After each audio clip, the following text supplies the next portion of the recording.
في الطواف سمعت داعيا يدعو في طوافه يقول: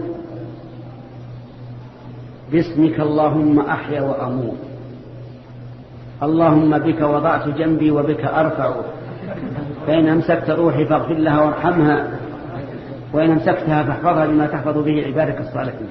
يقول هو يطوف. نعم.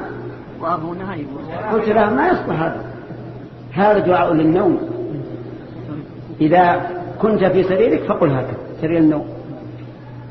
فقال لي قائل نتكلم، قال لي قائل ثقة صدوق، قال: ألا أخبرك بما هو أعظم من ذلك؟ قلت: هات. قال: سمعت سائلا في الطواف يقول: ربنا أنزل علينا مائدة من السماء